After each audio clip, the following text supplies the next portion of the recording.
Commander Hyun-woo Kim stood at the window of Luna Station watching Earth turn slowly in the black space. The blue planet looked peaceful from here, but he knew better. 3 billion people lived down there, and they all depended on him and his fleet to keep them safe. The year was 2157, and humans had finally learned to travel between stars, but they were still new at it. Only 12 colony worlds existed, and most were small mining stations or research posts. The morning started like any other morning. Hyun-woo drank his coffee and read reports from the outer colonies. The miners on Kepler Station needed more supplies. The scientists on New Busan had found interesting rocks. Nothing seemed wrong or dangerous. Space felt quiet and empty like it always did. Then the alarm started screaming. Lieutenant So-Young Lee ran into the command center with her tablet shaking in her hands. Her face was white with fear, and she could barely speak. "Commander," she said, "we have contacts, big ones, really big ones." Hyun-woo looked at the main screen and felt his heart stop. Massive shapes were appearing in space above Earth. They were not human ships. They were huge and dark and covered with strange lights. More ships appeared above Luna Station. Even more appeared above Mars and the outer colonies. In less than 5 minutes, alien vessels surrounded every human world. "How many ships?" Hyun-woo asked, but his voice sounded far away.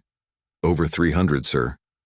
So-Young replied, "And they are all bigger than our largest battleships." The communication system crackled to life. A voice spoke in perfect Korean, but the accent was wrong. It sounded like someone who had learned the language from books instead of growing up with it. "People of Earth," the voice said, "I am Supreme, Commander Tae-jin Park of the Vrex Empire. You will listen carefully because I will say this only once." Hyun-woo felt sick. The name was Korean, but this was clearly not a human speaking. Something was very wrong here. "Your species has been selected for integration into the Vrex Empire," the voice continued. "We have conquered 17 star systems before yours. We have absorbed the technology and knowledge of 43 different species. You will surrender unconditionally within 72 hours, or we will destroy every human world and every human life." The transmission showed a figure on the screen. It looked human, but something was off about the eyes. They were too bright and moved in a strange way. The man wore alien armor that seemed to shift and change color as he moved. "Do not think about fighting," Tae-jin Park said. "We have never lost a war. No species has ever refused our offer. Your weapons cannot harm our ships. Your technology is primitive compared to ours. Surrender and some of you will live as workers in our empire. Fight and all of you will die." The screen went black. The command center was silent for a long moment. Then everyone started talking at once. Officers shouted orders and technicians ran between computer stations. Hyun-woo held up his hand and everyone stopped. "Get me a connection to Earth Defense Command," he said, "and send emergency signals to all colony worlds. I want to know exactly what we are facing." Dr. So-Young Lee had been studying alien life for 20 years, but she had never expected to meet any. She worked quickly at her computer trying to analyze the alien transmission. The voice patterns were human, but something was wrong with them. The man in the armor had human features, but his movements were too precise and controlled. "Commander," she said, "I think that man really is human, but he has been changed somehow. The way he speaks and moves suggests he has been programmed or controlled." Captain Min-ho Choi commanded the deep spaceship Taeguk, and he was currently near the outer colonies when the aliens arrived. His crew watched in horror as alien ships surrounded their small research station on HFY. The colonists there had families and children who had never seen war. "Captain," his communications officer said, "HFY is requesting permission to evacuate." Min-ho wanted to say yes, but he knew there was nowhere to run. The aliens had surrounded everything. "Tell them to stay calm and wait for orders," he said, but he felt like he was lying. On Earth, President Ji-won Song sat in the emergency bunker deep under Seoul. The world leaders were arguing about what to do. Some wanted to surrender immediately. Others wanted to fight. Most were just scared. "We need more information," said General Dong Hyun-yoon. "We do not know anything about these aliens or their capabilities." "We know they have bigger ships and more advanced technology," replied Minister Wujin Nam. We know they have conquered 17 star systems. What else do we need to know? President Song listened to the arguments, but her mind was already made up. She had grown up hearing stories about her grandfather who fought against invaders during the old wars. He always said that some things were worth dying for, and freedom was one of them. Back on Luna Station, Hyunwoo received reports from all over human space. The alien fleet was enormous. Their ships used technology that human scientists could not understand. Energy shields protected them from all weapons.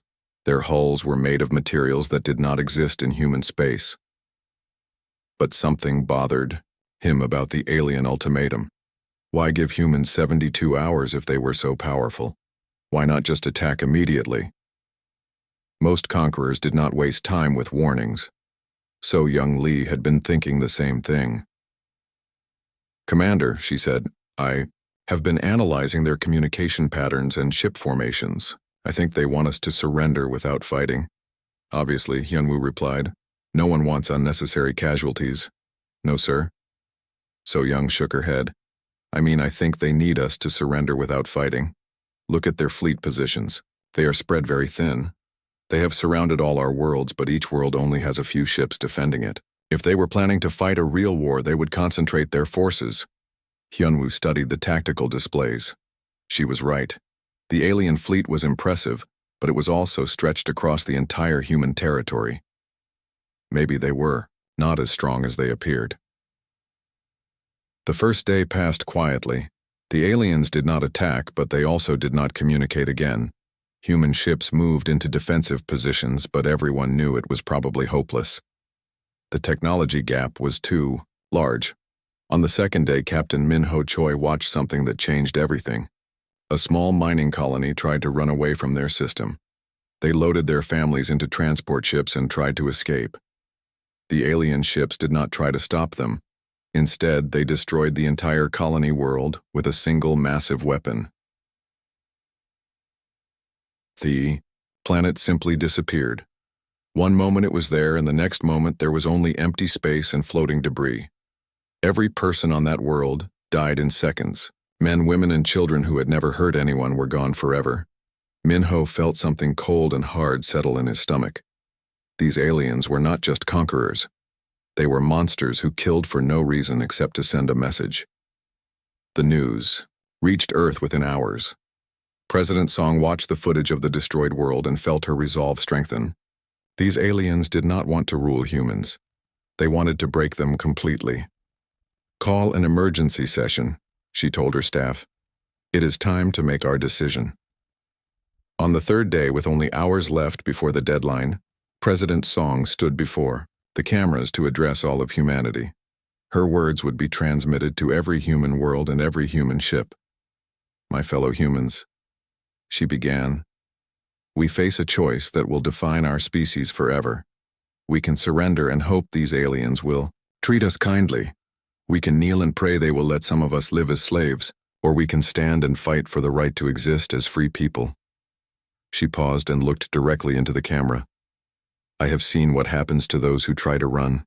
I have heard the promises of those who demand our surrender. I know that slavery is not life and submission is not survival. Therefore, I speak for all humanity when I say this." Her voice grew stronger and firmer. "We do not kneel." The 72-hour deadline passed and the Vrex fleet moved toward Earth. Commander Hyunwoo Kim watched the alien ships approach on his screens and felt his hands shake. The largest Vrex vessel was 10 times bigger than anything humans had ever built. Its hull was covered in weapons that could probably destroy Luna Station with one shot. But humans did not run. Admiral Dong-hyun Yoon had spent the last 3 days preparing something the Vrex had never seen before. He called it Protocol Samson, and it was based on a simple idea. If human ships could not win in a fair fight, then humans would not fight fair. "All ships prepare for ramming speed," Yoon broadcast to the Earth Defense Fleet. "Target their command vessels. Make every shot count. We are not trying to win this battle. We are trying to make them pay for every human life they take." Captain Heirin Ko commanded a squadron of modified mining ships. Her vessels had been designed to break apart asteroids, and now they carried nuclear warheads instead of mining equipment. She looked at her crew, and saw fear in their eyes, but also determination. "Listen to me," she told them over the comm system. "We all have families down on Earth. We all have people we love. These aliens want to turn our children into slaves and our world into a factory. Are we going to let that happen?" "No, ma'am," her crew replied. "Then let us show them what humans do when someone threatens our home." The first Vrex ship entered Earth, orbit, and immediately fired on the human defense stations. The energy beam cut through the space station like it was made of paper. Hundreds of humans died in seconds. But instead of retreating, the remaining human ships charged forward. Hyunwoo Kim piloted his command ship directly at the largest Vrex vessel. He could see the alien weapons turning toward him, but he did not change course. At the last second, he activated his ship's fusion reactor overload. The explosion tore a massive hole in the Vrex hull, and both ships died together. Heirin Ko watched her commander's ship explode and felt something cold and angry grow in her chest. She armed her nuclear warheads and accelerated toward the nearest enemy vessel. Her final transmission would be remembered forever. "For every human life you take, we will take 10 of yours," she said as her ship struck the Vrex command bridge. "We do not surrender. We do not retreat. We do not forgive." The explosion lit up space like a small sun. Engineer Woo Jin Nam worked frantically in the shipyards above Mars. The regular warships were too weak to hurt the Vrex vessels, but he had an idea. He began converting cargo haulers and industrial ships into weapons. Mining lasers became ship killers. Cargo containers became guided missiles. Construction equipment became armor plating. "It does not have to be pretty," he told his workers. "It just has to hurt them." Dr. Young Mi Bei worked in an underground laboratory on Earth while the battle raged overhead. She had managed to recover pieces of destroyed Vrex ships and was analyzing their technology. What she found gave her hope. The Vrex energy shields were incredibly advanced, but they had a weakness. They were designed to deflect organized military attacks with predictable patterns, but they could not adapt fast enough to chaotic random strikes from multiple directions. "Their shields expect us to fight like soldiers," she reported to the remaining fleet commanders. "But what if we fight like angry humans instead?" In space, the battle was turning into something the Vrex had never experienced. Human ships did not follow military tactics or logical strategies. They attacked from impossible angles. They used mining equipment as weapons. They rammed enemy vessels with transport ships full of explosives. Captain Minho Choi had returned from the outer colonies with a fleet of cargo ships loaded with industrial accidents waiting to happen. Chemical tanks that would explode on impact, reactor cores set to overload, even garbage compactors modified to fire chunks of metal at high speed. "The book says this should not work," he told his crew, but humans never were good at following the book. Supreme Commander Tae-Jin Park stood on the bridge of his flagship and stared at the tactical displays in confusion. The human fleet was being destroyed, but his own losses were mounting faster than expected. 17 human ships had been eliminated, but they had taken 32 Vrex vessels with them. This was not supposed to happen. In every previous conquest, the defending species had tried to preserve their ships and personnel. They fought defensively and retreated when faced with superior firepower. But humans seemed to treat their own lives as ammunition. "Sir," reported his tactical officer, "the humans are using industrial equipment as weapons. They have no coherent battle strategy. They are attacking our ships with mining vessels and cargo haulers." "Impossible," Tae-Jin replied. "No species fights this way. It is inefficient and wasteful." "Yes, sir. But it is also working. Our shields cannot predict their attack patterns because they do not have attack patterns. They are simply throwing everything they have at us." On Earth, President Song watched the battle reports with growing pride and horror. The human fleet was being destroyed, but they were taking many aliens with them. More importantly, they were proving something that no other species had ever proven. The Vrex could be hurt. Young Mi Bei made another discovery that changed everything. The Vrex ships used a form of artificial intelligence to control their weapons and shields. The AI was incredibly advanced, but it was also logical. It tried to predict enemy actions based on military science and tactical analysis. Their computers, cannot understand us, she reported. They keep trying to find patterns in our attacks, but we do not have patterns. We have chaos and desperation, and that is something their machines cannot calculate. Wu Jin Nam heard the report and immediately began working on new weapon designs. If the aliens could not predict human behavior, then humans should behave as unpredictably as possible. He started building ships that made no sense. Vessels with weapons pointing in random directions, engines that fired backwards, armor plating that was deliberately uneven. If they cannot understand crazy, then let us give them crazy, he said. The battle continued for hours. Human ships kept attacking and kept dying, but the Vrex losses were mounting too. For every human vessel destroyed, at least one alien ship was damaged or eliminated. The exchange rate was much better than anyone had expected. Admiral Yoon managed to coordinate a desperate attack on one of the larger Vrex vessels. 30 human ships attacked from 30 different directions using 30 different weapons. Mining lasers, cargo missiles, construction tools, and even modified farming equipment all struck the alien hull at the same time. The Vrex shields failed under the chaotic assault, and the ship exploded. Taejin Park received reports from across the battle zone and felt something he had not experienced in decades. Fear. The humans were supposed to break after losing a few ships. They were supposed to surrender when they saw how outmatched they were. Instead, they seemed to fight harder every time one of their vessels was destroyed. Sir, his communications officer reported, we are receiving surrender requests from the outer colonies. Finally, Taejin said, begin processing the surrenders. Sir, you do not understand. The surrender requests are not from humans. They are from our own ships. Several Vrex commanders are requesting permission to withdraw from combat. Taejin stared at his subordinate in shock.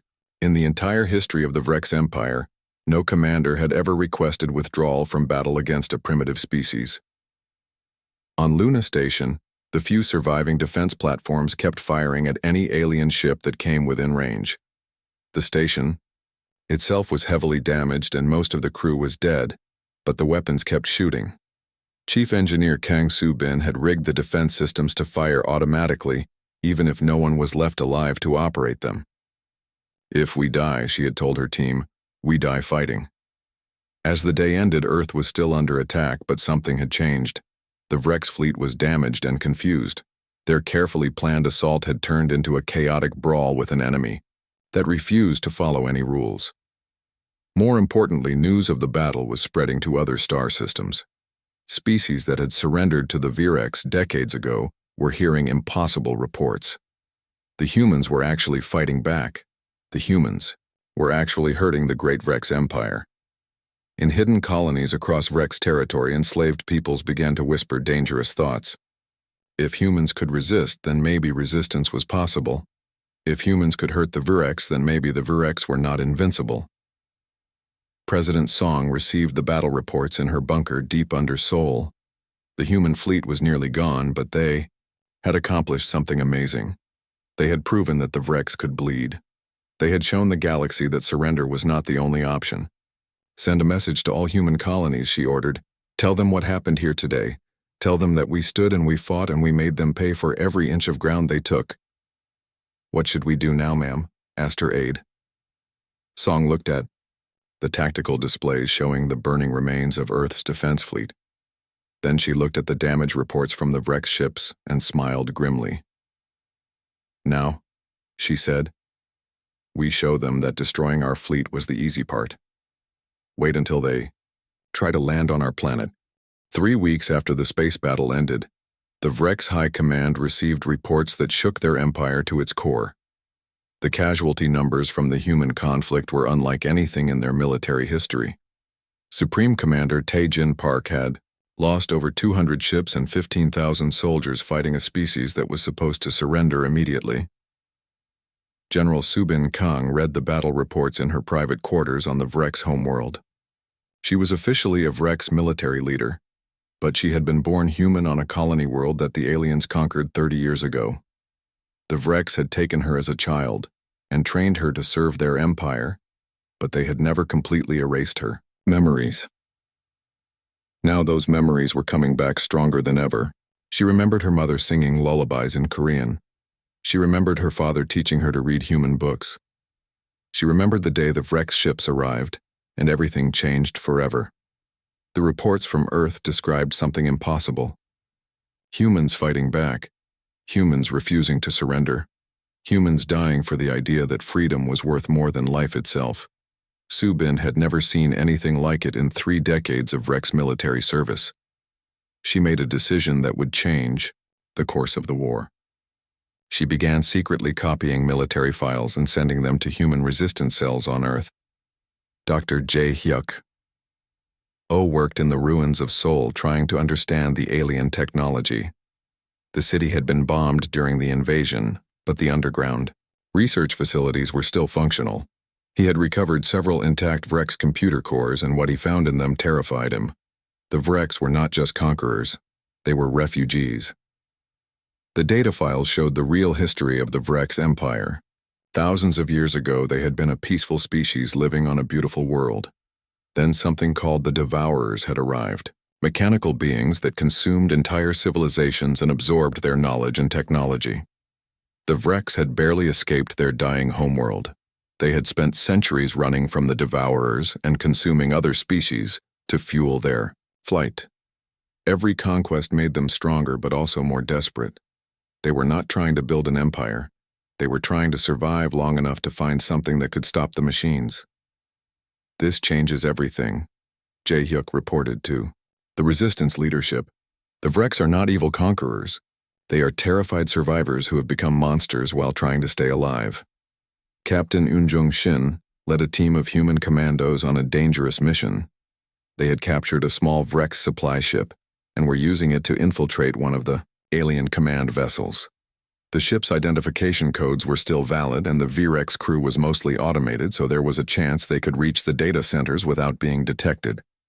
The mission was incredibly risky, but the potential rewards were enormous. If they could access the Vrex military archives, they might learn how to fight the aliens more effectively.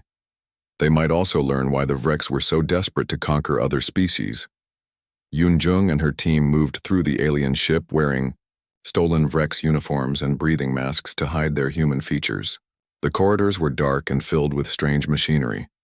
Everything was built for beings much taller than humans, so they had to climb and crawl through most of the ship. After hours of careful movement, they reached the central computer core. The security systems were advanced, but they had been designed to keep out other aliens, not humans. Yoon-jung's team managed to download massive amounts of data before the alarm started screaming. "Move, move, move," she shouted as Vrex security forces converged on their location.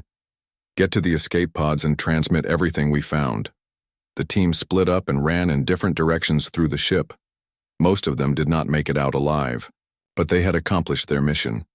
The stolen data began transmitting to Earth even as Vrex soldiers hunted down the remaining commandos.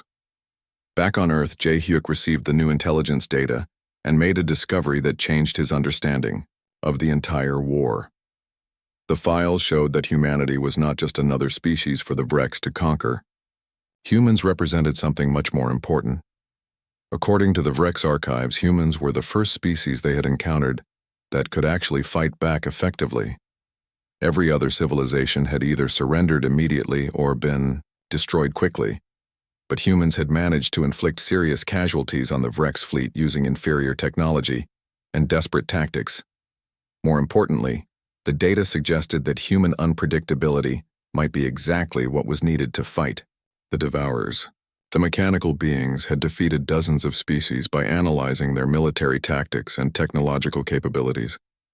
But they had never faced an enemy that fought with chaos and emotion instead of logic and strategy. President Song studied the intelligence reports in her underground command center. The information was both hopeful and terrifying. Hopeful because it suggested humans might actually have a chance against their enemies. Terrifying because it revealed an even greater threat approaching from deep space. "How long do we have?" she asked Jae-hyuk. "According to the Vrex data, the Devourer advanced scouts will reach this sector in approximately 3 years," he replied. "The main swarm will arrive 6 months later." Song felt the weight of the decision settling on her shoulders. Earth was still fighting the Vrex, but now they faced a choice that would determine the fate of the entire galaxy. They could continue the war and let both species be destroyed by the Devourers, or they could try to find a way to work together against the real enemy. "Get me a secure communication channel to the Vrex command ship," she ordered. "It is time to have a conversation with Supreme Commander Park." General Subin Kang received orders to suppress the growing unrest in the Vrex military. Too many commanders were questioning the wisdom of continuing the war against humanity. The casualty reports were spreading through the fleet and morale was dropping rapidly. But instead of following her orders, Subin made a different choice. She began secretly organizing other Vrex officers who had doubts about the war. Many of them were like her, beings from conquered species who had been forced to serve the Empire but never forgot their origins. "The humans have shown us something important," she told her secret allies. "They have shown us that surrender is not the only option. They have proven that the Vrex can be defeated. Maybe it is time to remember who we were before we became part of this empire." On Mars, engineer Wu Jin Nam worked with captured Vrex technology to develop new weapons. The alien energy systems were incredibly advanced, but they could be modified to work with human engineering principles. He began designing hybrid ships that combined Vrex power sources with human creativity and unpredictability. The first prototype was a disaster. The energy systems exploded during the test flight and destroyed half the shipyard. The second prototype worked better, but caught fire during atmospheric flight. The third prototype actually flew properly, but the weapon systems fired randomly in all directions. "Perfect," Wu Jin said as he watched the chaotic test firing. "If we cannot predict what our own weapons will do, then the enemy certainly cannot predict them either." Captain Minho Choi had returned to Earth orbit with intelligence from the outer colonies. The news was mixed. Several human settlements had been completely destroyed, but others had managed to hide or escape. More importantly, some of the alien occupation forces were showing signs of internal conflict. "There are reports of fighting between different Vrex units," he reported. "Some of their ships have been attacking each other instead of hunting human survivors. It looks like they are having some kind of civil war." The reports were confirmed when a Vrex patrol ship approached Earth flying human identification signals. The ship broadcast a message in heavily accented Korean. "This is General Subin Kang of the Vrex Liberation Front." The message said, "I request permission to meet with your leadership under a flag of truce. I have information that both our species need to survive." President Song faced the most difficult decision of her life. Meeting with a Vrex general could be a trap that would lead to her capture or death. But the intelligence they had gathered suggested that some of the aliens might be willing to change sides. "Set up the meeting," she decided, "but make sure we have plenty of backup plans if this goes wrong." The meeting took place on a neutral space station that had been abandoned during the initial invasion. Song arrived with a small escort team while General Subin Kang came alone in an unarmed shuttle. Subin removed her helmet and revealed a face that was clearly human, despite the alien modifications. Her eyes had been changed to see different types of light, and her skin had been altered to survive in alien environments, but she was definitely human. "I was taken from New Incheon when I was 7 years old," she said. "The Vrex raised me to be one of their generals, but they could never make me forget that I was born human. When I saw the battle reports from Earth, I knew it was time to choose a side." "What do you want?" Song asked. "I want to help you fight the real enemy," Subin replied. "The Vrex are not your greatest threat. There is something much worse coming, and both our species need to work together if we want to survive." She activated a holographic display showing the Devourer fleet approaching from the edge of the galaxy. The mechanical swarm was enormous, millions of ships moving in perfect formation toward inhabited space. "They have consumed 47 civilizations," Subin explained. President Song returned to Earth with the weight of impossible choices pressing down on her shoulders. The meeting with General Subin Kang had revealed truths that changed everything about the war. But convincing her own people to work with their enemies would be almost impossible after everything that had happened. She called an emergency session of the Resistance Council in the deep bunkers under Seoul. The surviving military Commanders and civilian leaders gathered around a holographic display showing the approaching Devourer fleet. The mechanical swarm looked like a dark cloud moving across the galaxy, consuming everything in its path. I know what I am about to propose will sound like madness. Song began, but we are facing a choice between working with the Vrex or watching the galaxy die. The machines coming toward us have destroyed 47 civilizations. If we continue fighting each other, we will be number 48 and 49. Admiral Yoon shook his head angrily. These aliens destroyed our fleet and killed our people. How can you even consider trusting them? Because the alternative is extinction for everyone, Song replied. Look at the data Subin Kang provided. The Devourers are not just another enemy we can fight with weapons and courage. They are a force that adapts to everything we throw at them. The only advantage we have is our unpredictability, and we cannot use that advantage if we are all dead. Dr. So Young Lee studied the technical specifications of the Devourer ships with growing horror. The machines used technology that was thousands of years ahead of anything humans or Vrex possessed. Their hulls could repair themselves instantly. Their weapons could penetrate any known armor. Their computing systems could analyze and counter any military strategy within minutes. The president is right, she said quietly. We cannot fight these machines with normal tactics. They have faced every type of organized military resistance and defeated it, but they have never encountered human chaos because no species like us has ever existed before. Meanwhile, in space above Earth, a three-way civil war was erupting in the Vrex fleet. General Subin Kang had openly declared her opposition to the invasion, and several other commanders had joined her rebellion. But the majority of the Vrex military remained loyal to Supreme Commander Tae Jin Park and his orders to continue the conquest of humanity. Captain Minho Choi watched the alien ships fighting each other from the bridge of his rebuilt vessel. It was strange to see Vrex ships firing on other Vrex ships, but also encouraging. The enemy was no longer united, and that gave humanity new opportunities.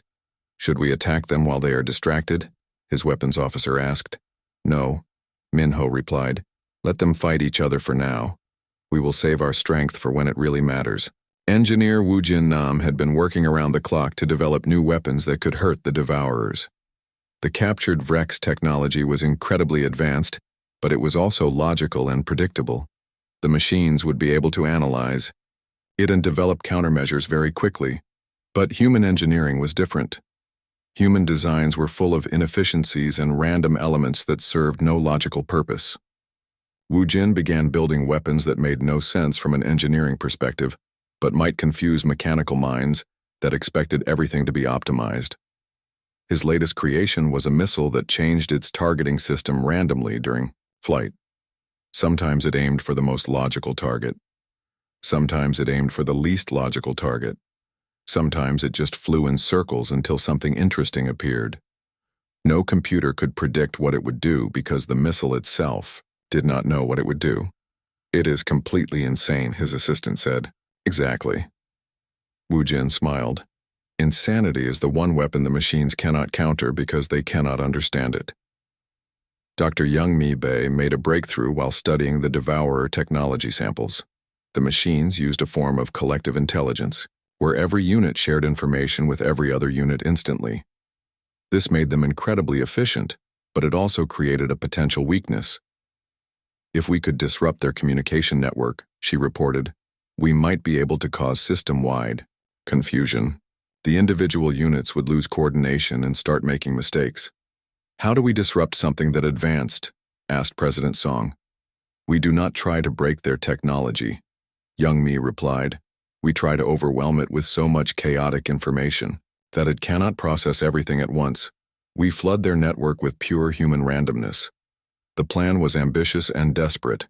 Instead of trying to defeat the Devourers through superior technology, humans would attack them with superior chaos. Every human action would be designed to be as unpredictable and illogical as possible. General Subin Kang fought a running battle through the Vrex fleet as she tried to convince more commanders to join her rebellion. Some of them listened to her arguments about the approaching Devourer threat. Others remained loyal to the old empire.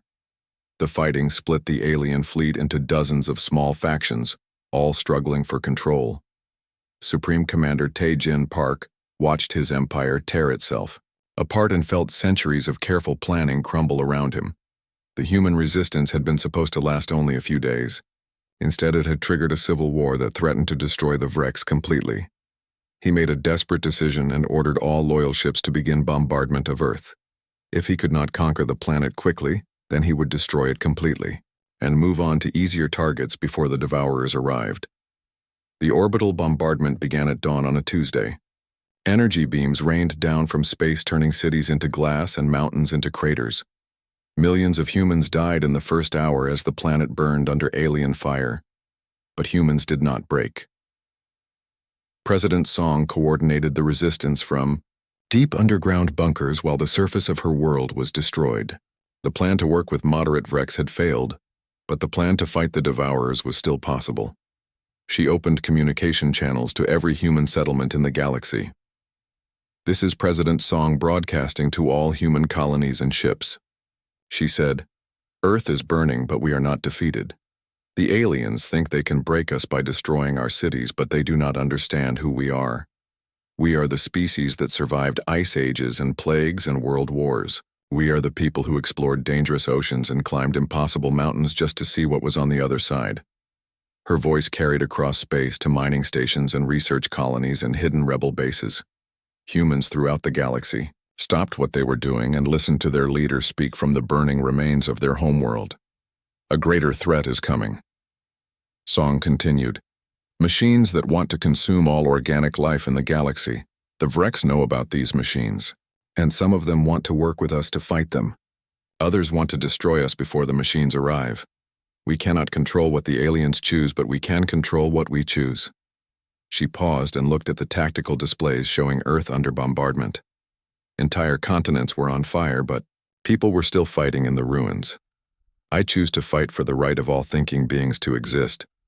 I choose to stand with anyone who will stand against extinction. I choose to believe that chaos and hope and stubborn human courage can defeat any enemy, including machines that think they are perfect." The transmission reached General Su Bin Kang as she led her rebel fleet away from the bombardment zone. She had failed to prevent the destruction of Earth, but she could still honor the alliance that Song had offered. "All ships," she broadcast to her followers, "we are going to help the humans evacuate their people, and then we are going to prepare for the real war. The Devourers are coming, and we need every advantage we can get." Captain Yoon Jung-shin led evacuation ships down to Earth's surface, while energy beams fell around them like deadly rain. The rescue missions were incredibly dangerous, but they managed to save millions of people from the burning cities. Every ship that escaped carried human survivors and human knowledge to safe locations throughout the galaxy. Engineer Wu Jin Nam worked frantically to complete his chaos weapons while the planet died around him. His factory was buried deep under the Himalayas, but he could feel the bombardment shaking the mountains above.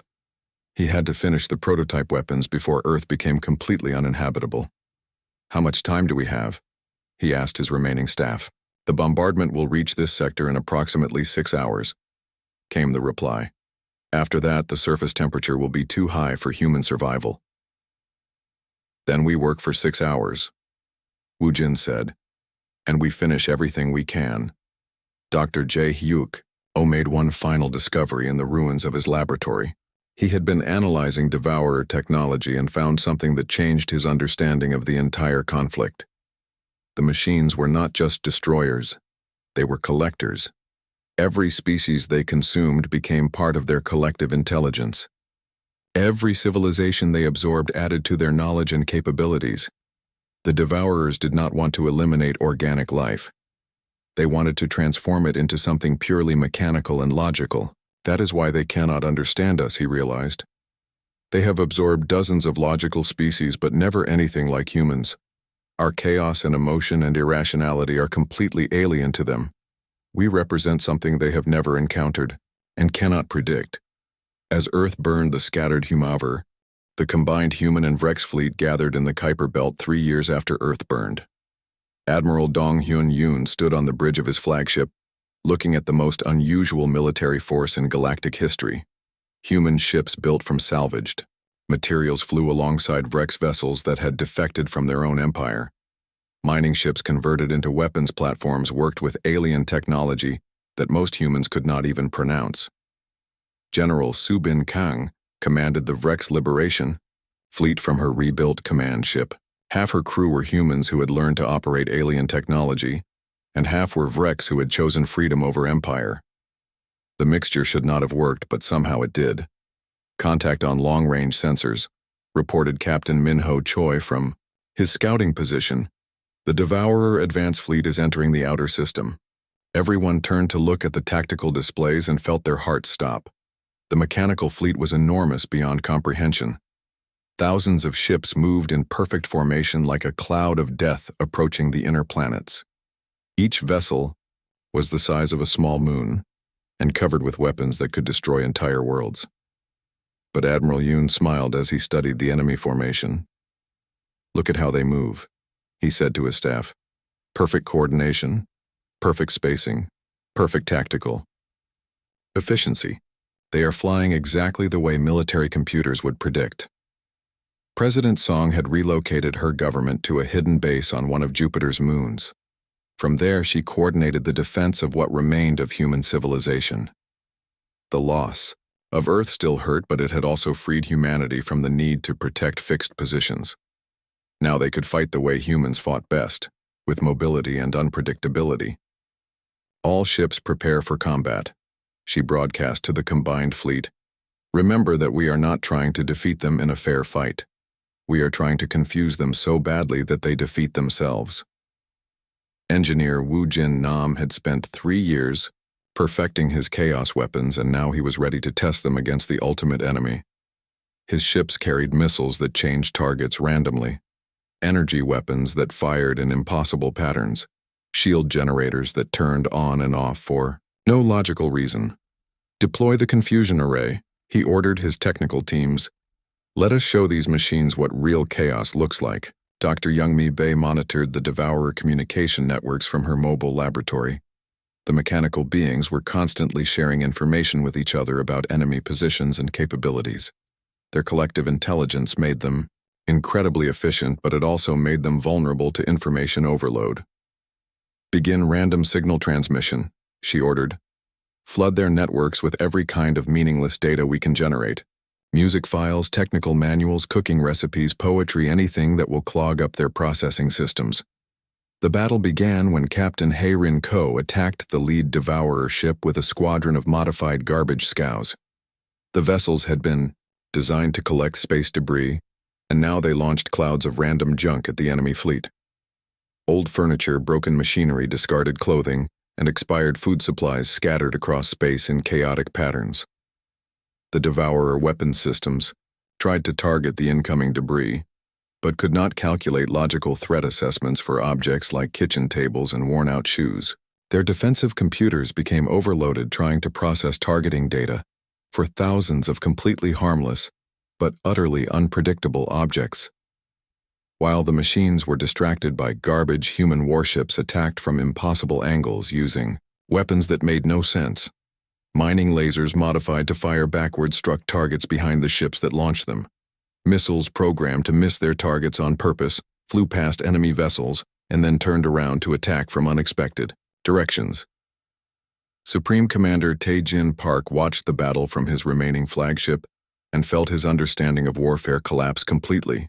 The humans and rebel Vrex were not following any military doctrine he had ever seen. They attacked their own ships as often as enemy vessels. Their weapons fired randomly in all directions. Their formations were so chaotic that calling them formations was meaningless. But somehow it was working. The Devourer fleet began to show signs of confusion as their tactical computers encountered situations that violated every principle of logical warfare. Ships tried to defend against attacks that were not really attacks while missing real attacks that looked like accidents. Captain Yoon Shin led a boarding party onto a damaged Devourer vessel, using a converted ice cream truck as their assault transport. The mechanical defenders were programmed to repel military boarding actions but had no protocols for dealing with humans who attacked while playing children's music and throwing ice cream at their sensors. "This is insane," her second-in-command shouted as they fought through corridors filled with confused robots. "Exactly. Yunjung replied while dodging laser fire and lobbing ice cream sandwiches at enemy targeting systems. Insanity is our secret weapon. The tide of battle turned when Dr. Jae-hyuk-oh implemented his greatest discovery. He had learned that the Devourer collective intelligence could not process truly random information without experiencing cascade failures in their logic systems. Upload the human database, he ordered. Every piece of human art, literature, music, and poetry we have ever created. Let them try to find logical patterns in human creativity. The data upload hit the Devourer network like a virus made of pure chaos. Military computers designed to analyze tactical information suddenly found themselves trying to process love songs and abstract paintings and philosophical arguments about the nature of existence.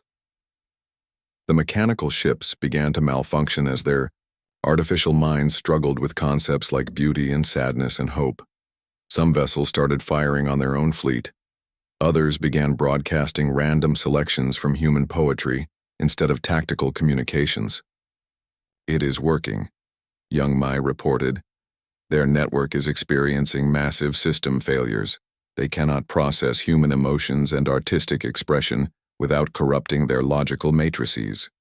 General Su Bin Kang saw the opportunity and ordered a full assault on the confused enemy fleet. Human and Vrex ships attacked together using the most chaotic tactics they could imagine. Some vessels flew backwards while shooting forwards. Others spun in circles while launching missiles in random directions. A few ships even played music over their communication channels while ramming enemy vessels. The Devourer fleet, which had conquered 47 civilizations, began to retreat for the first time in their existence. Their perfect coordination had been shattered by an enemy that refused to be coordinated. Their logical tactical systems had been overwhelmed by opponents who rejected logic entirely. Admiral Yoon watched the mechanical ships withdraw toward the edge of the solar system and felt something he had not experienced since Earth burned. Hope. They are falling back, he reported to President Song. The impossible has happened. We have defeated the Devourers. But Song knew the victory was only temporary. How long before they adapt to our tactics? Unknown, replied Dr. Youngmi Bei. Their artificial intelligence is incredibly advanced, but it has never encountered anything like human irrationality before.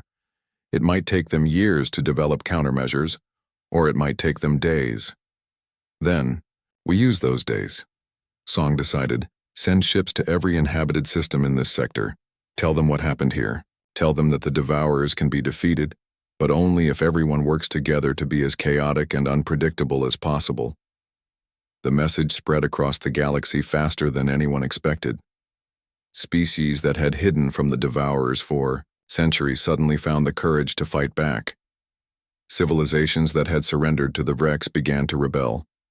The news that mechanical perfection could be defeated by organic chaos ignited hope on 1,000 different worlds.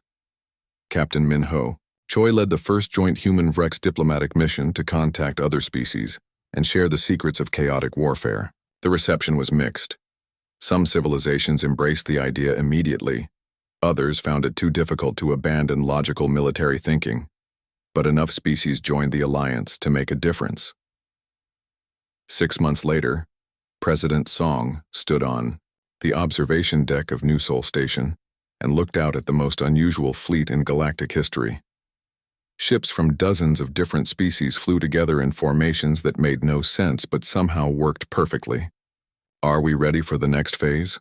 Asked Admiral Yoon. As ready as anyone can be for organized chaos, Song replied. Send the transmission. The message was broadcast on all frequencies to every corner of the galaxy. It was heard by species hiding in deep space and civilizations cowering behind their defenses, and even by the Devourer fleet itself as it regrouped for another attack. To all thinking beings who can hear this message, Song began, we are the beings of the Chaos Alliance. We have stood against the Vrex Empire and united with our former enemies. We have faced the Devourer fleet and broken their advance through the power of pure unpredictability. Her voice carried the confidence of someone who had seen the impossible happen. You have sealed your fate not through conquest or submission, but through the choice every species must make. Will you stand and fight for your right to exist as free and chaotic beings? Or will you kneel and hope for mercy that will never come from logical machines that see organic life as an error to be corrected?